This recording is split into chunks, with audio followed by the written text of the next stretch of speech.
Hello students, हमारा topic है किसी बिंदु आवेश के कारण किसी बिंदु पर विद्युत क्षेत्र की तीव्रता। हमारा क्या टॉपिक है कि किसी बिंदु आवेश के कारण किसी बिंदु पर विद्युत क्षेत्र की तीव्रता। देखिए स्टूडेंट्स, फिजिक्स में बच्चे क्या करते हैं, रटने की कोशिश करते हैं और वही प्रॉब्लम हो जाती है। और बहुत सारे बच्चों की प्रॉब्लम होती है कि वो क्वेश्चन स्टार्ट नहीं कर पाते। तो ध्यान दीजिए कि जिस प्रकार से मैं डायग्राम बनाता हूं या डेरिवेशन आगे सोल्व करता हूं, वही तरीके से आपकी जो परेशानी है वो दूर हो जाएगी। तो देखिए स्टूडेंट्स, क्या करना है, इस टॉपिक को सोल्व करने के लिए हम सबसे पहले टॉपिक को ही पढ़ेंगे। उसमें क्या दिया गया है, इसमें कहा गया है किसी बिंदु आवेश के कारण। अब एक बात बताइए, मेरी वजह से अगर कोई घटना होती है, इसका मतलब यह है कि वहां पर मैं प्रत्यक्ष या अप्रत्यक्ष रूप से मौजूद रहूंगा, यानी मेरा कोई हिस्सा उसमें रहेगा। तो इसका मतलब क्या है, सबसे पहले हमारे पास क्या है, किसी बिंदु आवेश के कारण। तो सबसे पहले हमें कोई बिंदु आवेश लेना चाहिए। तो देखिए बिंदु आवेश हम कैसे लेंगे। मान लीजिए हमारे पास कोई बिंदु O है, माना कोई बिंदु O है और उस बिंदु O पर क्या रखा है, प्लस Q आवेश रखा है। माना कोई बिंदु O है और जिस पर प्लस Q आवेश रखा है, तो ये हमारा बिंदु आवेश हो गया। तो हमने टॉपिक पढ़ा है, दोबारा पढ़ेंगे। किसी बिंदु आवेश के कारण, तो हमने बिंदु आवेश ले लिया, इसके कारण क्या करना है, के कारण किसी बिंदु पर, क्या बोला स्टूडेंट्स, किसी बिंदु आवेश के कारण किसी बिंदु पर, यानी बिंदु आवेश लेने के बाद एक बिंदु और लीजिए, ये हमने ले लिया। कारण किसी बिंदु पर विद्युत क्षेत्र की तीव्रता ज्ञात कीजिए। यानी हमें क्या करना है, हमें इस बिंदु आवेश के कारण इस बिंदु पर विद्युत क्षेत्र की तीव्रता निकालनी है। तो मैं इस बिंदु को, जैसे मैंने इसको O नाम दिया है, मैं इसको नाम दे देता हूं P। अब हमें इस P बिंदु पर क्या निकालनी है, विद्युत क्षेत्र की तीव्रता। और मैंने आपको लास्ट बता रखा है कि किसी भी बिंदु पर अगर आपको विद्युत क्षेत्र की तीव्रता निकालनी है तो आपको क्या करना पड़ेगा, उस बिंदु पर परीक्षण आवेश रखना पड़ेगा। यानी हमें इस बिंदु P पर क्या रखना पड़ेगा, परीक्षण आवेश रखना पड़ेगा। क्या रखना पड़ेगा स्टूडेंट्स, परीक्षण आवेश। अब जाहिर सी बात है, ये बिंदु मैंने यहां लिया है, मैं यहां पर भी ले सकता था, यहां भी ले सकता था, यहां भी ले सकता हूं, कहीं पर भी ले सकता हूं। यानी इस बिंदु और इस बिंदु के बीच की दूरी कुछ ना कुछ तो होगी, मैं इसको भी मान लेता हूं। मान लीजिए मैंने इसको मान लिया कि इन दोनों के बीच की जो दूरी है वो कितनी है, r दूरी है। कितनी दूरी है, स्मॉल r दूरी है। तो अब हमारा टॉपिक बन गया, क्या था, इस बिंदु आवेश के कारण इस बिंदु पर विद्युत क्षेत्र की तीव्रता हमें निकालनी है। अब आपको पता है कि धन आवेश के कारण विद्युत क्षेत्र की दिशा कहां होती है, बाहर की ओर। तो इसके कारण जो इस आवेश के कारण जो विद्युत क्षेत्र उत्पन्न होगा उसकी दिशा कहां होगी, बाहर की ओर। ये मैंने दर्शा दी। और इस आवेश के कारण इस पर जो बल लगेगा उसकी दिशा भी क्या होगी स्टूडेंट्स, बाहर की ओर ही होगी, क्योंकि मैं इसको धन आवेश मान लेता हूं। ये मेरे पास हो गया F वेक्टर बल की दिशा। डायग्राम में आपने जैसे जैसे बनाया है उसी प्रकार से आप थ्योरी लिख सकते हैं। जो आपने माना है उसी को जैसे लिख सकते हैं। नॉर्मल इसमें कोई वो करने की जरूरत नहीं है, किताबी भाषा लिखने की जरूरत नहीं। जो माना आपने, जैसे कक्षा 10 में आप मैथमेटिक्स में रचना करते हैं किसी चित्र की या किसी चीज के बारे में दूसरे को बताते हैं, ठीक उसी प्रकार से आपको बताना है। जैसे आप क्या कह सकते हैं, माना किसी बिंदु O पर प्लस Q आवेश स्थित है तथा इस बिंदु से R दूरी पर कोई बिंदु P स्थित है जिस पर Q0 परीक्षण आवेश रखा है तथा इस बिंदु पर विद्युत क्षेत्र की तीव्रता ज्ञात करनी है। अब देखिए हमें क्या ज्ञात करनी है, विद्युत क्षेत्र की तीव्रता ज्ञात करनी है। ठीक है स्टूडेंट्स, तो विद्युत क्षेत्र की तीव्रता ज्ञात करनी है। अब ध्यान देंगे, विद्युत क्षेत्र की तीव्रता ज्ञात करनी है और विद्युत क्षेत्र की जो तीव्रता की सूत्र जो हमारे पास होता है वो क्या होता है वो ध्यान दीजिए। जैसे मैं लिख देता हूं, अतः विद्युत क्षेत्र की तीव्रता की परिभाषा से, तो विद्युत क्षेत्र की तीव्रता की परिभाषा क्या होती है भाई, यानी सूत्र क्या होता है, E वेक्टर बराबर में F vector upon Q not. होता है कि नहीं होता? आपको हर डेरिवेशन में पहले वही कर लेना है। आपको विद्युत क्षेत्र की तीव्रता निकालनी थी, इसलिए आपने विद्युत क्षेत्र की तीव्रता का फॉर्मूला लिख लिया।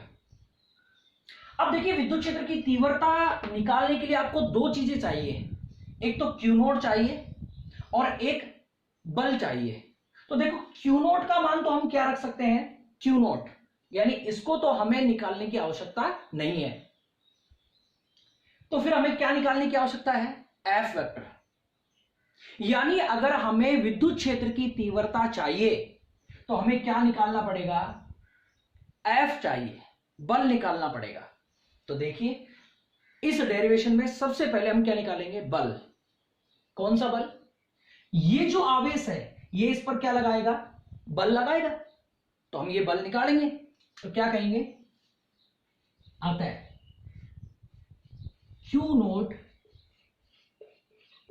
आवेश के कारण, Q नोट क्या कहा मैंने, अतः प्लस Q आवेश के कारण Q नोट परीक्षण आवेश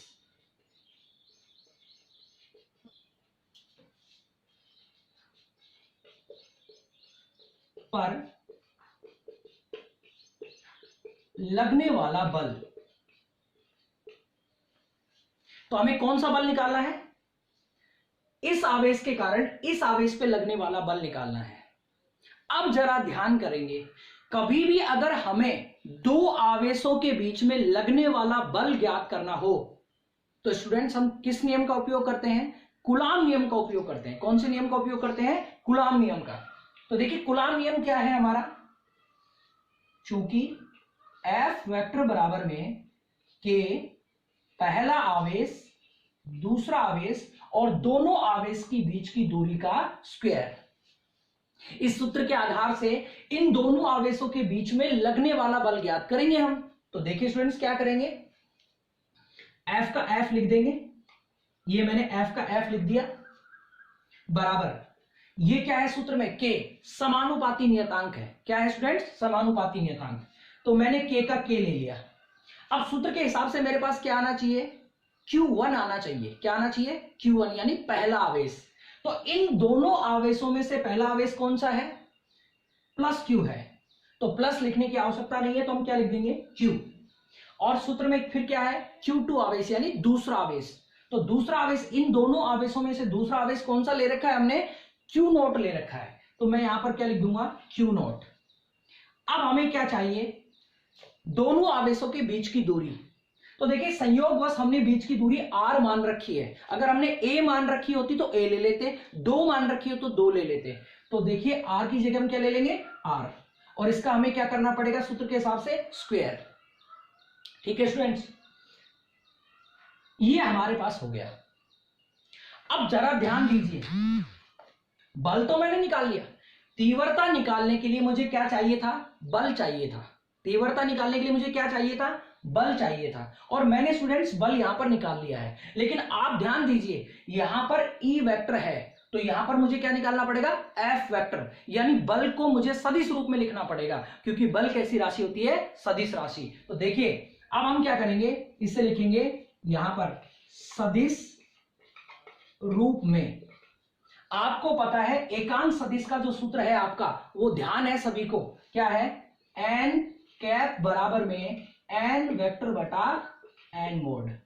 तो मैं इसको कैसे लिखूंगा, n वेक्टर बराबर में, इसको यहां ले आता हूं, n मोड n कैप।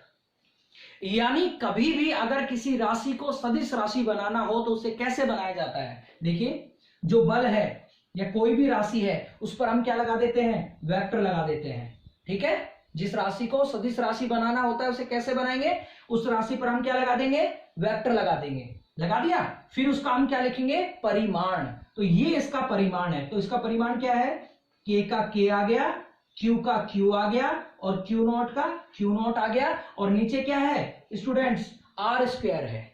ठीक है, ये आ गया, ये इसका परिमाण लिख दिया। और इसके बाद में इसकी दिशा दर्शाने के लिए हमें किसका उपयोग करना पड़ेगा, एकांक सदिश का उपयोग करना पड़ेगा। स्टूडेंट्स हमें किसका उपयोग करना पड़ेगा, एकांक सदिश का। तो हम एकांक सदिश जो है वो क्या बना लेंगे, आर कैप। और ये हमारी हो गई पहली इक्वेशन, और ये हमारी कौन सी हो गई, दूसरी इक्वेशन। यानी हमें विद्युत क्षेत्र की तीव्रता निकालने के लिए बल चाहिए था और बल हमने निकाल लिया। तो अब हम क्या करें, जैसे मैथमेटिक्स में फॉर्मूले में मान रख दिया जाता है, ऐसे हम क्या करेंगे, समीकरण 2 में किसका मान रख देंगे, समीकरण 1 का मान रख देंगे। तो हम क्या कहेंगे,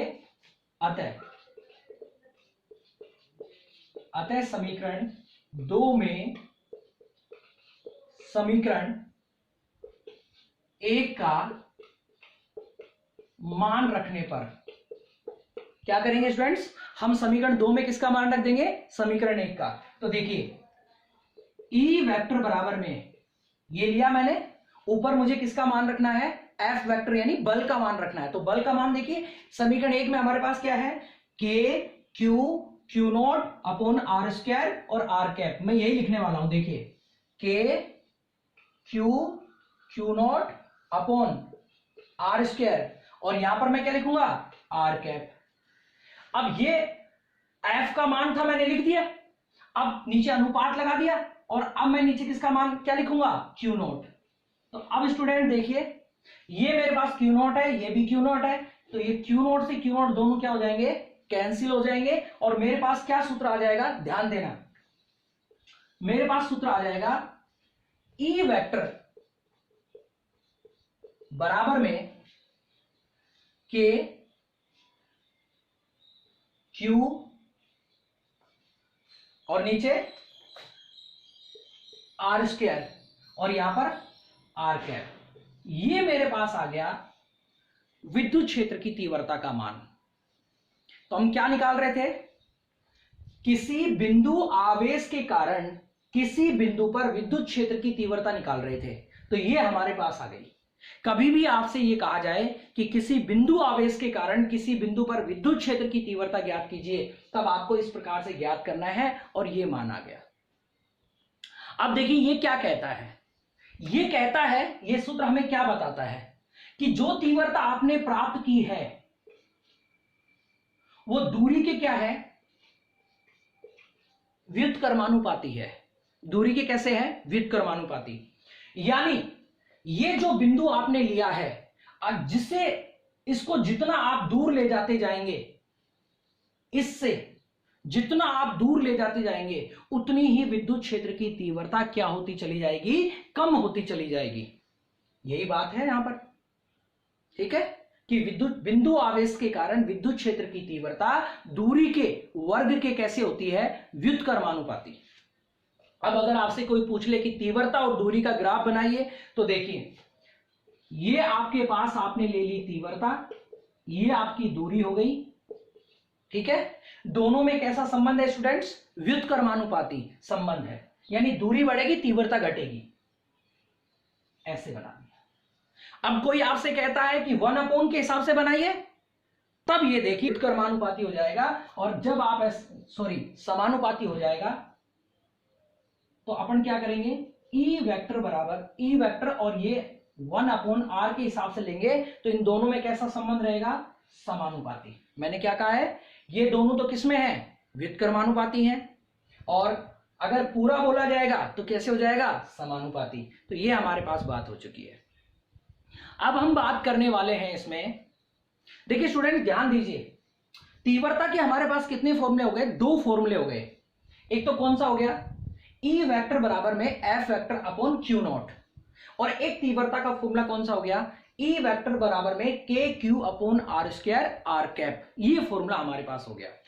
इन फॉर्मूलों का उपयोग न्यूमेरिकल में कैसे करना है, आपको कैसे पता लगेगा कि कौन से फॉर्मूले का यूज कब किया जाएगा, तो ये बात ध्यान दीजिए। मैं इसके आधार पर 2 एग्जाम्पल ले लूंगा जिन्हें आपको मैं समझा रहा हूं, तो जिससे आप न्यूमेरिकल में भी प्रॉब्लम नहीं आएगी। तो देखिए स्टूडेंट्स, मैं 2 एग्जाम्पल ले रहा हूं।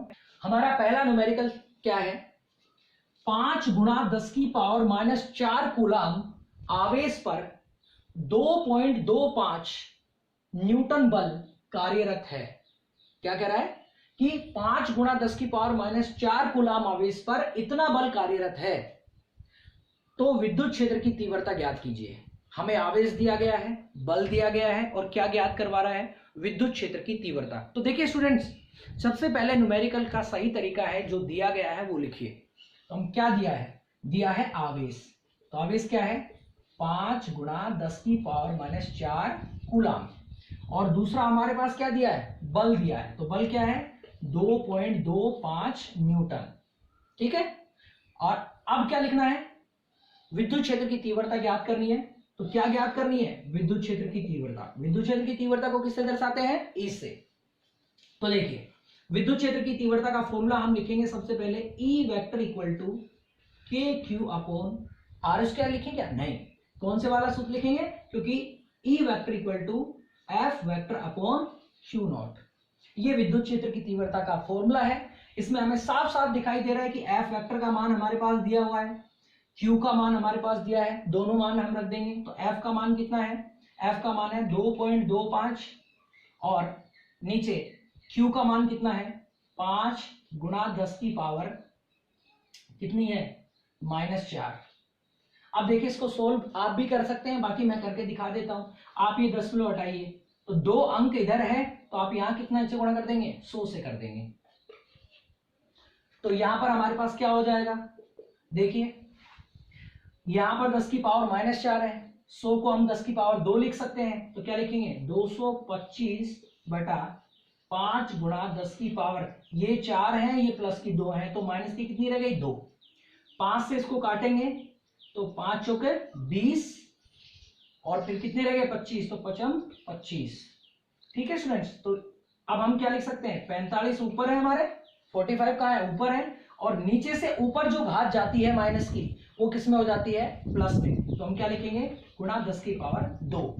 ये हमने क्या ज्ञात कर ली, तीव्रता ज्ञात कर ली। तो तीव्रता का मात्रक क्या है स्टूडेंट्स, न्यूटन पर कूलम। ये ध्यान रखेंगे, जब भी आप आंसर लिखेंगे तो उसमें यूनिट बहुत जरूरी है लिखना, क्योंकि यूनिट के नंबर कटेंगे, और बोर्ड में कई बार बच्चा जल्दबाजी में भूल भी जाता है। तो ये पहला टाइप का न्यूमेरिकल विद्युत क्षेत्र की तीव्रता पर हमारा है। दूसरा न्यूमेरिकल मैं पढ़ रहा हूं, ध्यान देखेंगे। क्वेश्चन कहता है 10 माइक्रो कूलम आवेश के कारण विद्युत क्षेत्र की तीव्रता 1 मीटर दूरी पर ज्ञात कीजिए। 10 माइक्रो कूलम आवेश के कारण कितने पर, 10 माइक्रो कूलम आवेश के कारण 1 मीटर दूरी पर विद्युत क्षेत्र की तीव्रता ज्ञात कीजिए। तो सबसे पहले आप क्वेश्चन में जो दिया है वो लिख लीजिए आप। तो क्या दिया है स्टूडेंट्स, आपको दिया है आवेश। तो आवेश कितना है, 10 माइक्रो कूलम। देखो, कभी भी आपको माइक्रो ऐसी चीजें दे दी जाए तो आप उसको सोल्व कर ले संख्या को। इसका मतलब होता है 10 की पावर -6। कितना होता है स्टूडेंट्स, 10 की पावर -6 होता है। तो मैं क्या लिखूंगा, 10 का 10 लिखूंगा, और इस माइक्रो की जगह क्या लिखूंगा, 10 की पावर -6, और यहां पर क्या आ गया, कूलम। यानी ये आवेश का मान आपको दिया गया है। इसके अलावा आपको क्या दिया है, दूरी दी है। तो आर का मान कितना दिया है स्टूडेंट्स, 1 मीटर। तो ध्यान रहे, न्यूमेरिकल में या छोटी कक्षाओं में भी आपने पता है कि जो मात्रक लेने हैं या यूनिट जो लेनी है वो एक ही पद्धति में लेनी है, अलग अलग पद्धति में नहीं लेनी है। तो हम क्या करेंगे, ये मीटर है, ये भी वो एक ही पद्धति में है। अब हमें देखना है क्या निकालना है, विद्युत क्षेत्र की तीव्रता। तो देखिए, हमें विद्युत क्षेत्र की तीव्रता निकालनी है। अब देखिए, जाहिर सी बात है, पहले क्वेश्चन की तरह इसमें बल तो है नहीं। जब बल है ही नहीं तो हम वो सूत्र नहीं लगा सकते। तो विद्युत क्षेत्र की तीव्रता का E vector equal to F vector upon Q naught जो फॉर्मूला है वो नहीं लगा सकते। तो फिर कौन सा लगाएंगे, तो हमारा जो फॉर्मूला है वो है ई बराबर में के क्यू अपॉन आर स्क्वायर, जो फॉर्मूला है वो ले लेंगे। अब ये जो के है वो क्या है, के एक नियतांक है, और जिस के का मान होता है के बराबर में 9 गुणा 10 की power 9 newton into metre square पर कूलम स्क्वायर। ठीक है students, newton into metre square पर कूलम स्क्वायर, ये हमारे पास इसका मान है। अब हम देखेंगे, ये मान हमने दे दिए तो मान हम रख लेंगे। तो k का मान कितना है, 9 गुणा 10 की पावर 9, फॉर्मूले के अकॉर्डिंग क्या है k, तो हमने सबसे पहले k का मान रख दिया। फिर हमें किसका मान रखना है, q का मान। तो q का मान क्या है स्टूडेंट्स, 10 गुणा 10 की पावर माइनस 6, ये ऊपर रहा। और नीचे क्या लिखेंगे, दूरी, दूरी का क्या करना है, स्क्वायर। तो एक का स्क्वायर करने पर एक ही आएगा, कोई फर्क नहीं पड़ रहा। तो e बराबर में कितना हुआ, 9 गुणा 10 की पावर 9 गुणा 10 गुणा 10 की पावर माइनस 6। जिस पर कोई पावर नहीं होती उसकी कितनी पावर होती है, 1। तो देखिए आधार समान है तो घातें जुड़ जाएंगी। तो यहां पर प्लस की कितनी घात हो गई, 10 हो गई। तो मैं क्या लिखूंगा इसे, 9 गुणा 10 की घात कितनी हो गई, 10 गुणा 10 की पावर माइनस 6। अब आधार समान है तो घातें जुड़ेंगी। तो 10 प्लस की है और 6 माइनस की है, तो प्लस की कितनी बचेंगी, 4 बचेंगी। तो क्या लिखेंगे, 9 गुणा 10 की पावर 4। और आपने क्या निकाली है, विद्युत क्षेत्र की तीव्रता। तो विद्युत क्षेत्र की तीव्रता का मात्रक क्या होगा हमारे पास स्टूडेंट्स, न्यूटन पर कूलम। ये हमारा दूसरा क्वेश्चन हो गया। तो तीव्रता के आधार पर हमारे 2 क्वेश्चन हो गए जिनको हम सोल्व कर सकते हैं। अब कई बार क्या हो सकता है, आपको घुमाने के लिए वो आपसे आवेश देगा या दूरियां देगा, बल पूछेगा, तो ये इस हिसाब से कंफ्यूज भी आपको करके पूछ सकता है। जनरल इसी फॉर्म में आपसे क्वेश्चंस पूछे जाते हैं। अब हम आगे और कोशिश करेंगे, आप लोग भी प्रैक्टिस करेंगे और उम्मीद है कि आप लोगों को ये सब समझ में आया होगा। फिर भी कोई दिक्कत अगर आपको आती है तो आप कमेंट्स बॉक्स में कमेंट करके या किसी भी तरीके से आप पूछ सकते हैं। मैं मेरी तरफ से कोशिश करता रहूंगा कि आपको अच्छे से अच्छा समझ में आए। कोशिश, आप घर पे रहिए, सुरक्षित रहिए। धन्यवाद।